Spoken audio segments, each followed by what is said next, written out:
Lillahi Rabbil Alamin wa bihi nasta'inu ala umuri dunya waddin wa usalli wa usallimu ala habibina Muhammadin ashrafil anbiya'i wal mursalin wa ala alihi wa sahbihi ajma'in amma ba'd.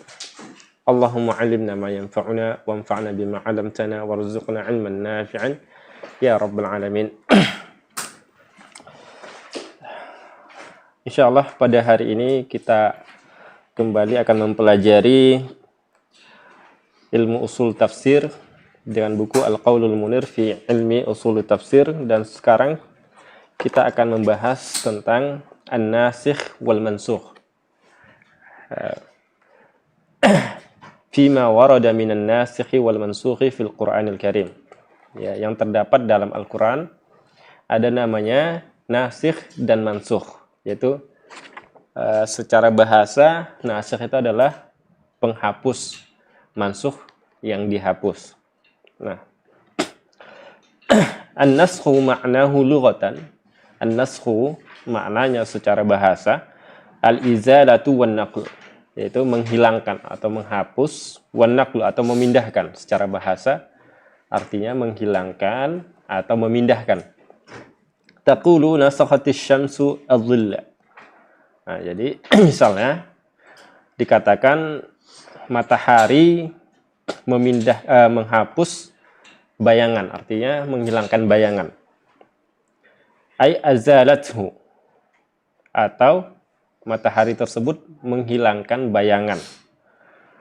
Jadi ketika matahari tenggelam, otomatis bayangan pada waktu siang itu hilang. Wa nasakhtu al-kitaba idza naqalta ma fih. Atau makna yang lain secara bahasa, nasakh ini adalah memindahkan, menukil. Nasakhtul kitaba, aku memindahkan kitab apabila ditulis ulang atau dipindahkan tulisannya. Ma'a baqa'il asli ala hay'atihi min ghairi taghyir. Dengan adanya aslinya, maksudnya adalah ketika misalnya an-naskhu tadi secara bahasa makna yang pertama adalah menghapus, maka kalau dihapus artinya hilang yang dihapus itu. Tapi kalau yang makna kedua, memindahkan yang atau memindah atau menulis ulang, misalnya tulisan ditulis ulang tapi tetap ada tulisan yang sebelumnya, bukan hilang. Kalau yang pertama dihilangkan. Itu secara bahasa. Kemudian secara istilah yang dimaksud dengan nasikh di sini adalah an-nasikh raf'ul hukmi ats-tsabiti bil khitabil mutaqaddim ala wajhin laulahu la thabata ma'a tarakhihi anhu. Secara istilah yaitu menghilangkan hukum atau mengangkat hukum ats-tsabit yang sudah ditetapkan sebelumnya bil khitabi al mutaqaddim dengan perkataan yang sudah terdahulu.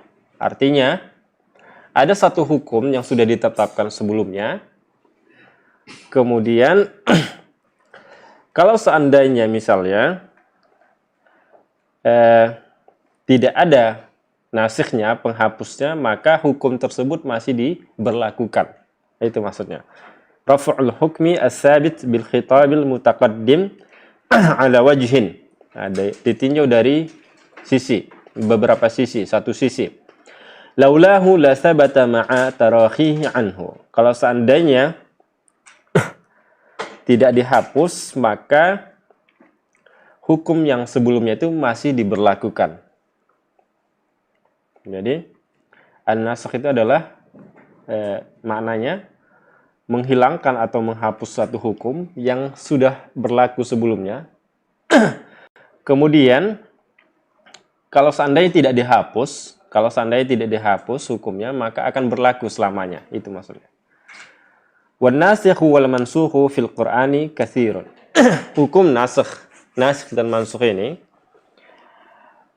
di dalam Al-Quran itu sebenarnya banyak.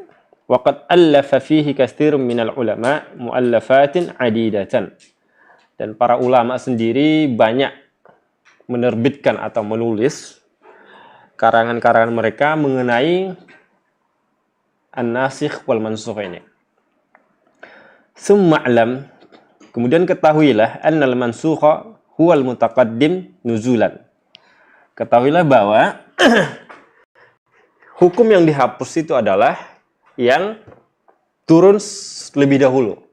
Artinya, ayat Al-Quran apabila dia dihapus hukumnya, maka sudah pasti ayat tersebut adalah turun terlebih dahulu. Wan nasikh huwal mutaakhir ba'dahu. Adapun yang menghapus hukum tersebut, hukum penggantinya atau hukum hukum barunya itu namanya mutaakhir. Turunnya setelah yang dihapus. Itu secara otomatis ya. Tidak mungkin misalnya hukum yang dihapus itu turunnya terakhir gitu.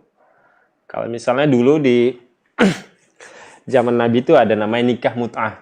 Nah, itu dinasikh, itu dihapus. Artinya sebelumnya halal, kemudian dinasikh namanya, dihapus. Maka hukum yang pertama, yang halal tadi otomatis itu yang sudah ditetapkan sebelumnya, lebih dahulu. Kemudian hukum yang haram ini, yang menghapusnya, itu secara otomatis turun terakhir gitu.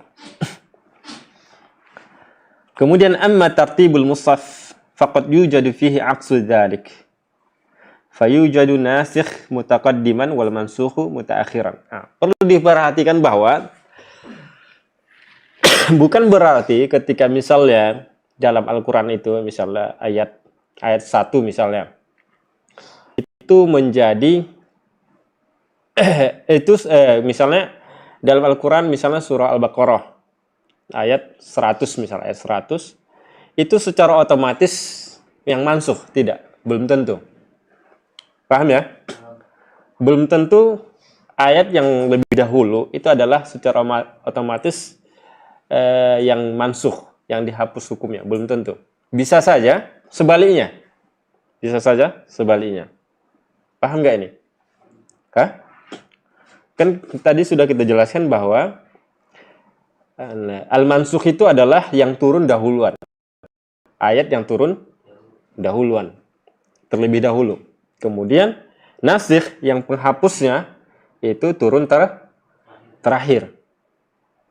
Nah, bukan berarti ketika urutan Al-Quran itu ayat pertama sudah secara otomatis adalah turun lebih dahulu. Tidak.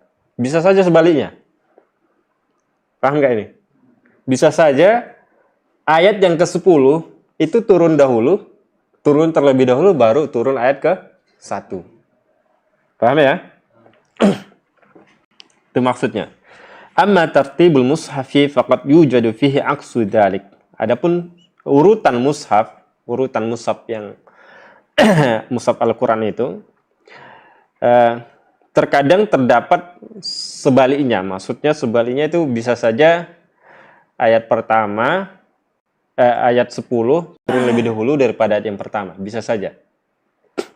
Fayujadu nasikh mutaqaddiman wal mansukhu mutaakhiran. Nah, bisa saja nasikh itu terletak di awal surah, wal mansukh di akhir surah.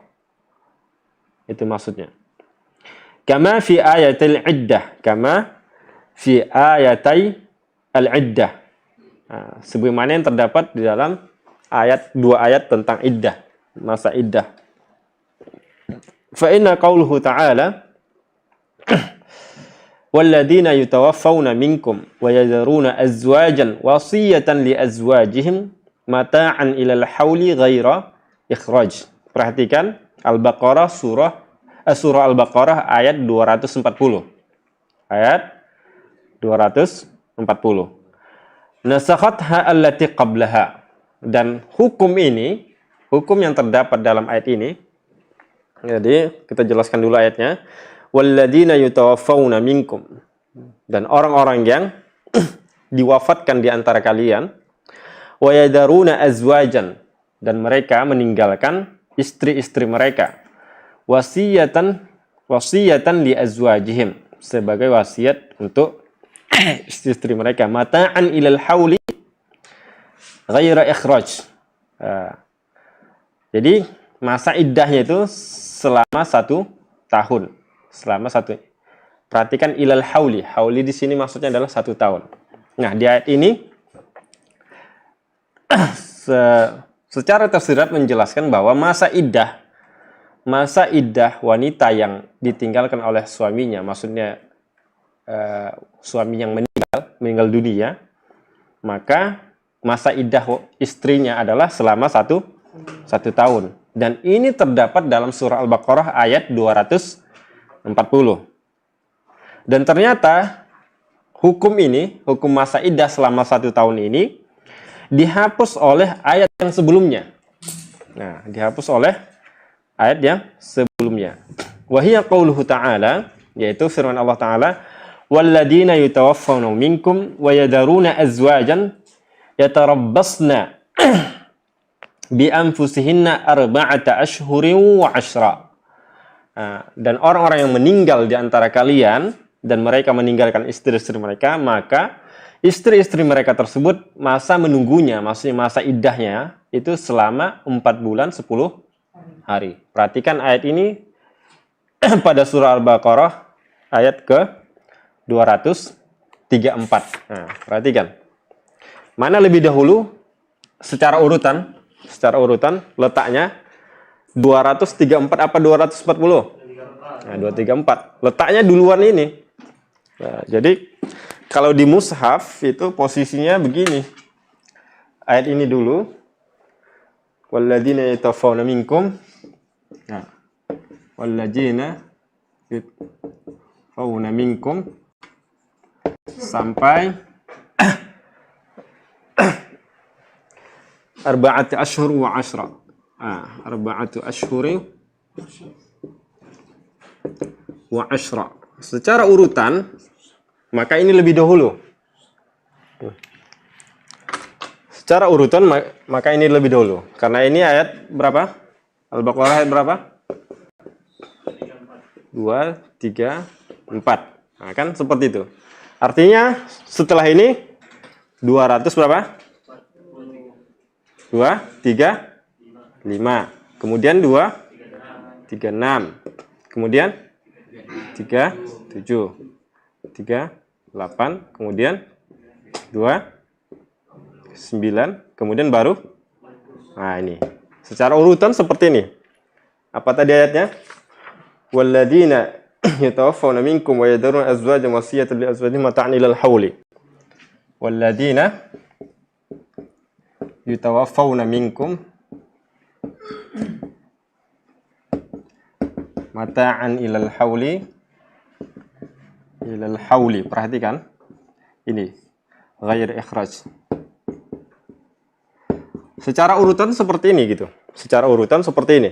Nah, walaupun urutannya ini lebih dahulu, kemudian berikutnya ini, tapi hukum ini dihapus oleh yang ini. Arba'atu ashhur wa 'ashra. Paham nggak? Nah, jadi di sini secara otomatis yang turun duluan adalah ini. Tapi dalam penyusunan ayatnya, iya, penyusunan ayatnya seperti ini. Jadi di sini perlu kita jelaskan bahwa tidak harus atau tidak berarti ketika misalnya yang lebih dahulu urutannya itu adalah sebagai yang mansuh, yang dihapus. Paham ya? Jadi bukan berdasarkan urutan, berdasarkan turun duluan. Paham ya?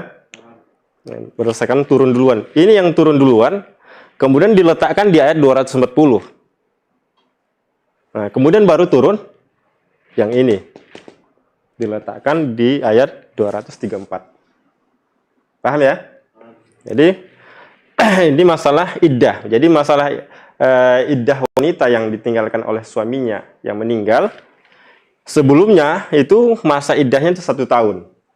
1 tahun. Kemudian turun ayat ini, walaupun urutannya lebih lebih awal turun ayat ini untuk menghapus 1 tahun ini, masa 1 tahun ini menjadi berapa? Arba'atu asyru wa asyra, 4 bulan 10 hari. Jadi masa iddahnya wanita yang ditinggal oleh suaminya itu jadi 4 bulan 10 hari. Dan ini tidak berlaku lagi hukumnya. Walaupun ada ayatnya. Tetap dibaca. Nanti ada kita jelaskan faidahnya apa. Manfaatnya apa.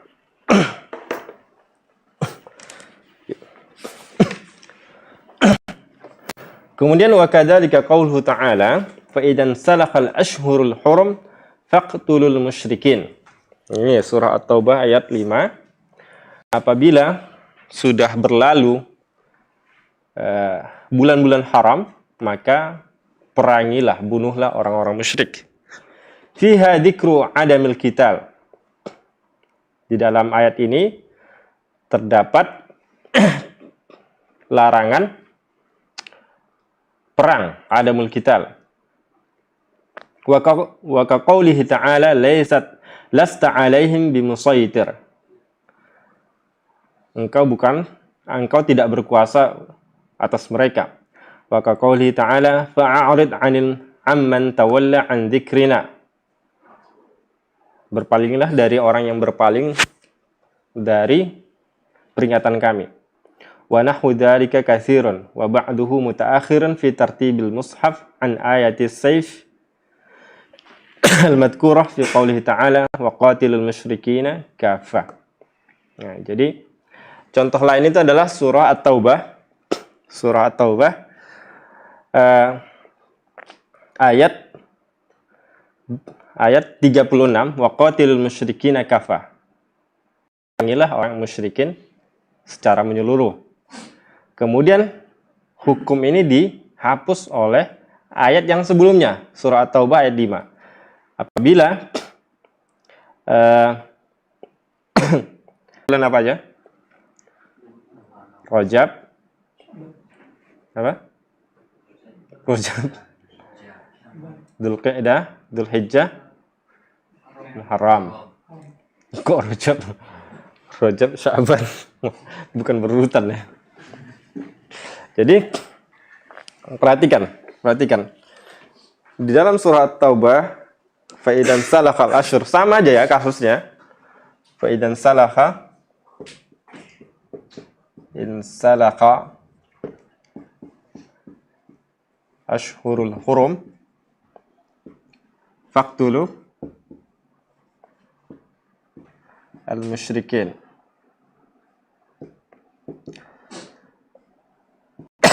At-Taubah ayat berapa? 5. Nah, ini ayat 5, lebih awal. Kemudian berikutnya ada 6, 7, 8 sampai berapa? 30? Ya? 36. Nah, ada ayat 36. Apa isinya?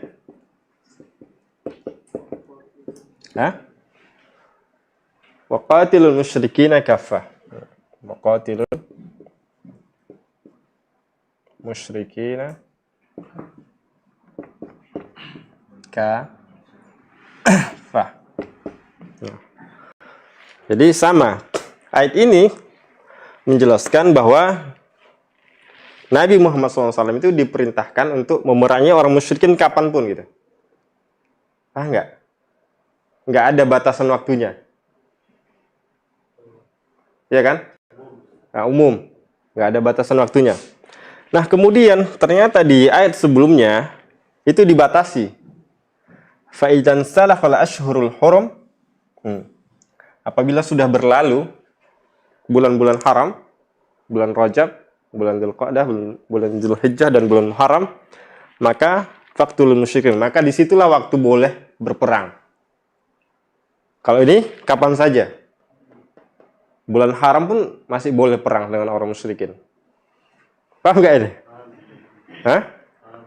Tapi di sini secara tersirat itu menjelaskan bahwa kalau bulan haram, bulan Rajab, bulan Dzulqa'dah, bulan Dzulhijjah dan bulan Muharram ini 4 bulan ini tidak boleh berperang.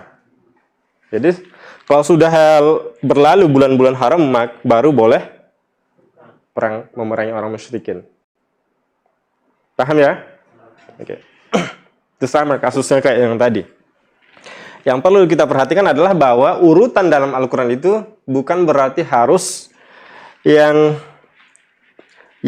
di awal itu adalah sebagai mansukhnya. Justru sebaliknya. Terkadang, ini tidak semua ya. Nah, artinya apa? Penulis pengen menjelaskan kepada kita bahwa urutan itu tidak mengharuskan bahwa yang lebih awal adalah sebagai yang dihapus. Ternyata ada ayat seperti ini. Justru yang di awal itu adalah turunnya lebih dahulu. Yang di akhir itu adalah ya turunnya lebih dahulu. Mansuknya di sini. Nah, paham ya? Kemudian thumma an-naskhu yanqasimu ila salasatin. Nasakh wal mansukh ini terbagi 3. Hapus ya.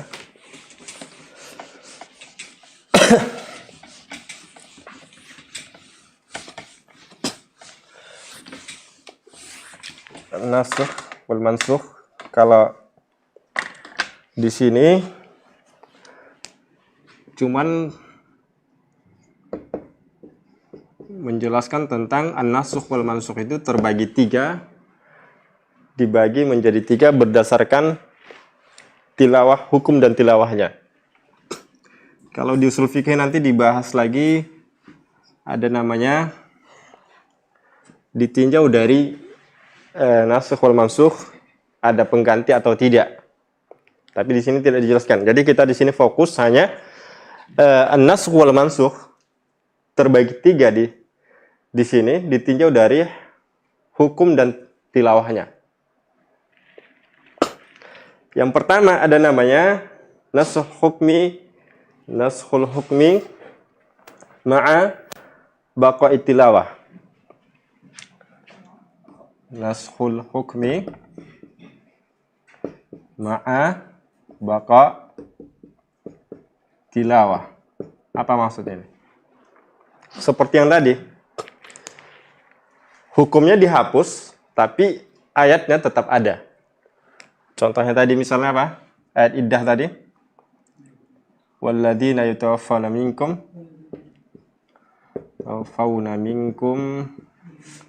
wa yadaruna azwajan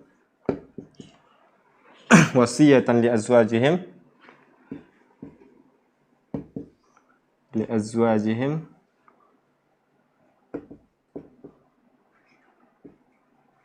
mata'an ilal hauli. Nah, ini ilal hauli. Ini mansukhnya. Nah, kemudian dinasikh, dihapus dengan ayat walladzina yatawaffawna minkum wa yadaruna apa? Azwajan wa yadaruna azwajan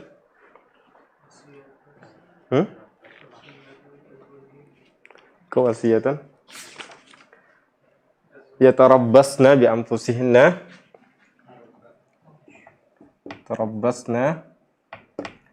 anfusihinna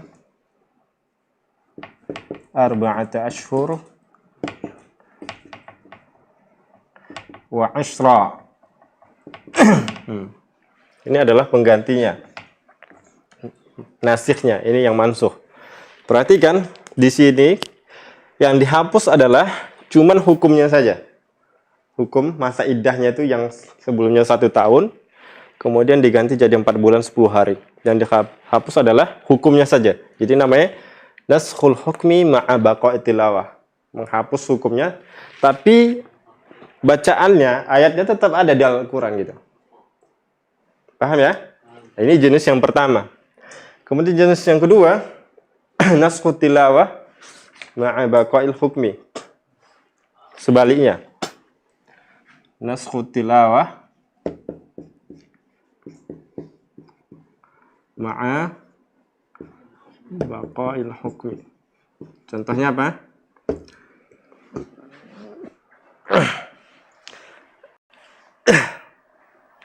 bacaannya tidak ada dalam Al-Quran, tapi hukumnya tetap berlaku. Contohnya apa ini? Contohnya ada nggak? Ada nggak?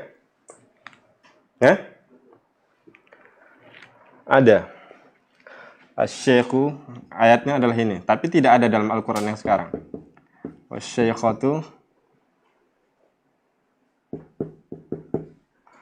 asy-syaikhu wasy-syaikhatu idza zanaya farjumuhuma.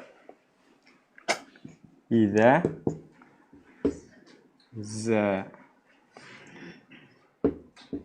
zanaya farjumuhuma. Ini tidak ada dalam Al-Quran ini. Tidak ada dalam Al-Quran. Ayat ini tidak ada dalam Al-Quran. Tapi hukumnya masih berlaku. Dari mana? Paham nggak ini? Oke. Kemudian yang terakhir, naskhut tilawah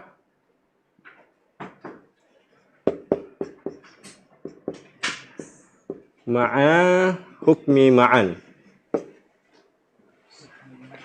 Wal hukmi ma'an. Jadi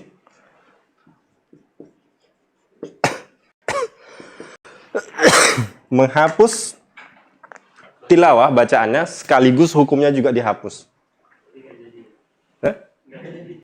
Artinya apa? Dulu pernah berlaku gitu. Dulu ayatnya ada dan hukumnya berlaku. Sekarang ayatnya dihapus dan hukumnya juga dihapus. Contohnya apa nih? Dalam hadis dijelaskan oleh Nabi SAW, Ashru rada'at ma'lumat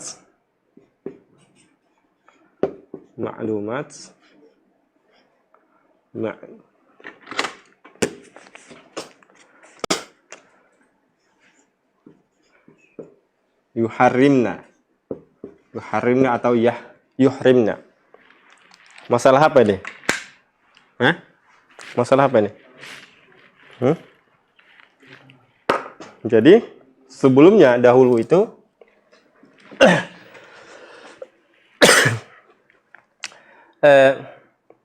ketika seorang anak menjadi anak persusuan, itu syaratnya adalah 10 kali susu.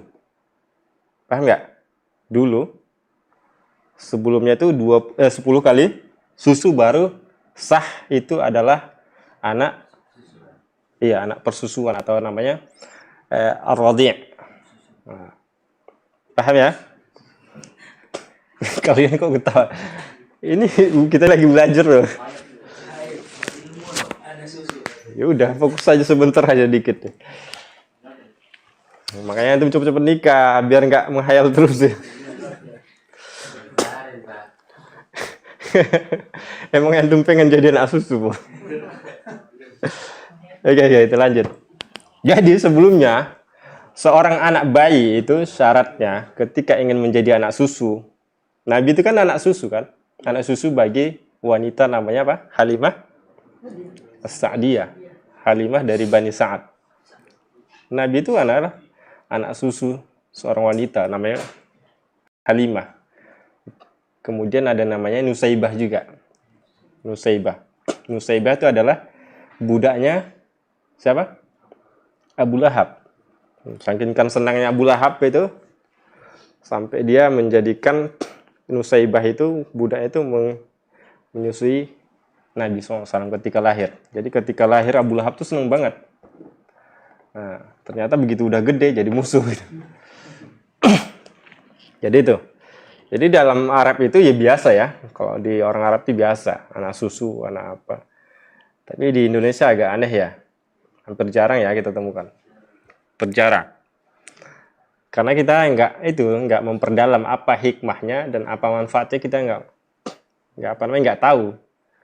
Salah satu hikmahnya ternyata Nabi kenapa dikirim ke Bani Sa'ad, ke pedalaman Arab waktu itu, ya salah satu hikmahnya adalah agar Nabi itu lancar ngomongnya.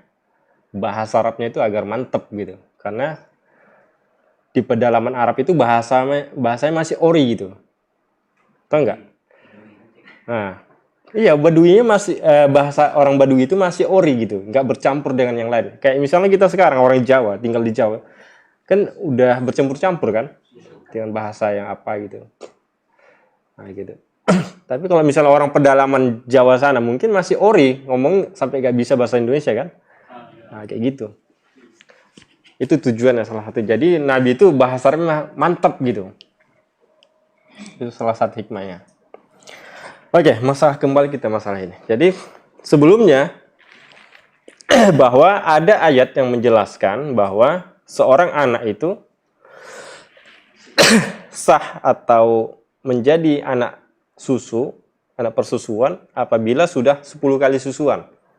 Artinya diminumnya susu ibu susunya itu 1, 2, 3, 4 sampai 10. Artinya kalau kurang dari 10 berarti belum jadi. Belum sah. Artinya masih bukan mahram. Nanti hukumnya ke sana. Kalau sudah 10 kali berarti dia nggak boleh nikah nanti kalau udah dewasa. Paham ya? Hukumnya sudah seperti ibu kandung nanti. Iya. Artinya nggak boleh nikah. Anak ibu susu itu sudah jadi saudara gitu. Nggak boleh nikah. Pamannya, adiknya, misalnya. Itu nanti ke sana anehnya. Konsekuensinya ke sana. Jadi hukum masalah nikah jadinya.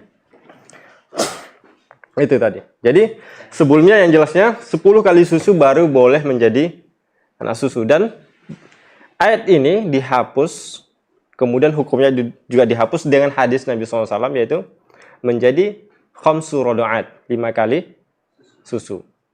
Nah, itu dijelaskan oleh Nabi dalam hadisnya.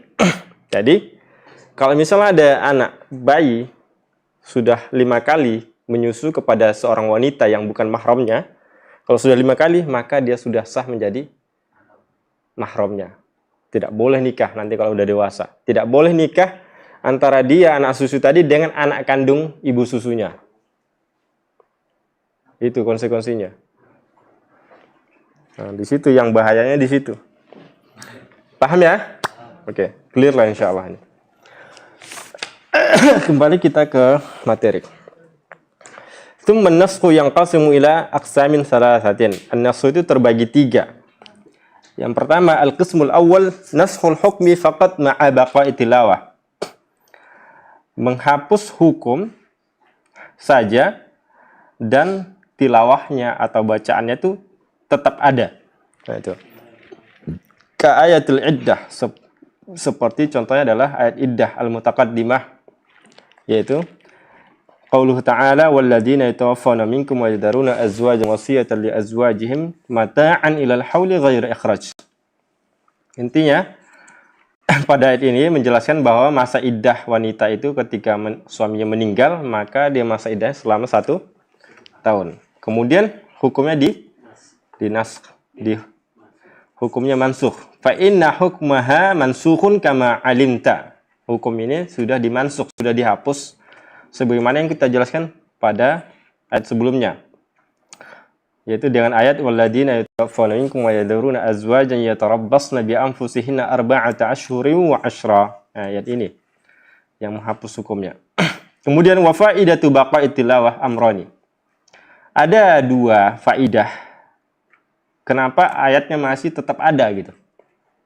Ya, yang pertama, annal Qur'ana kama yutla liyu'rafa al-hukmu wal 'amalu bih.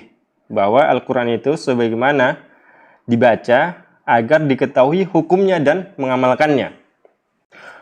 Kadzalika yutla likunihi kalamallahi azza wa jalla fayusabu alaih. Nah, jadi Al-Qur'an itu secara menyeluruh apabila dibaca maka akan mendapatkan pahala. Nah, itu secara menyeluruh seperti itu. Artinya apa? Walaupun hukumnya tidak berlaku, tapi ketika dibaca dapat pahala. Itu hikmah yang pertama.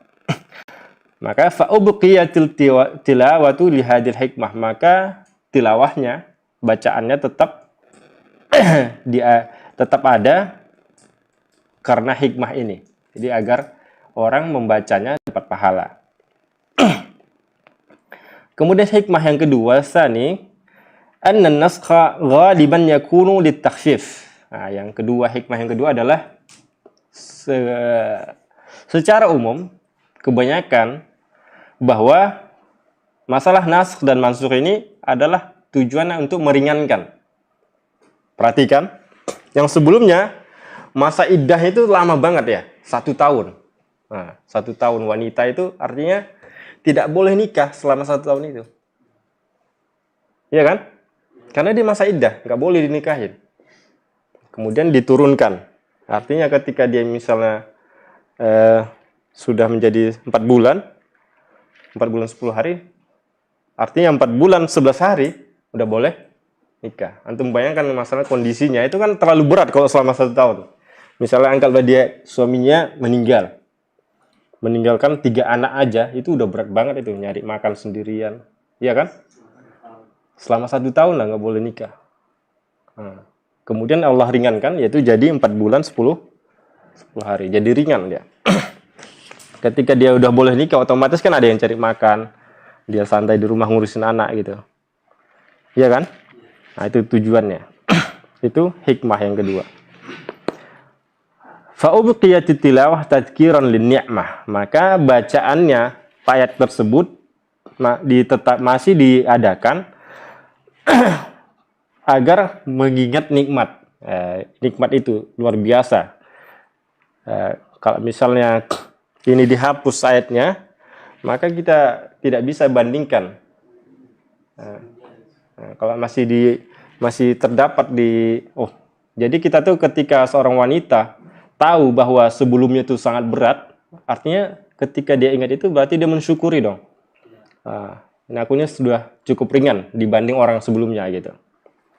Waraf'an lil masyaqqah, dan meringankan kesulitannya. Ya, itu tentunya ketika sudah ringan ya hilang kesulitannya. Yang sebelumnya agak berat jadi ringan.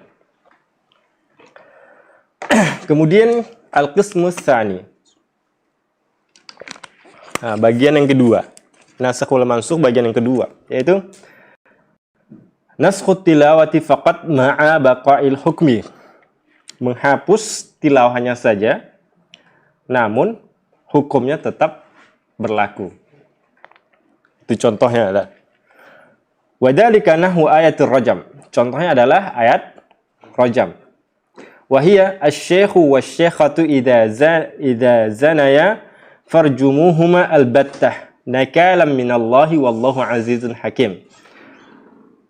Laki-laki yang sudah menikah dan perempuan yang sudah menikah, apabila berzina, maka rajamlah mereka. Artinya dirajam sampai meninggal, sampai mati.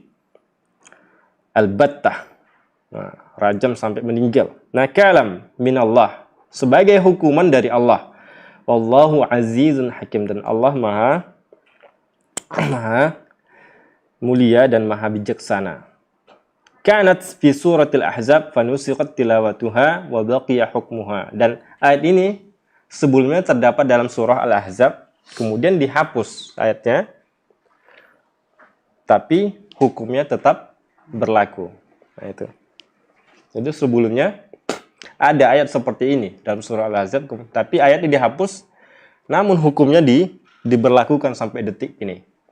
Artinya apa?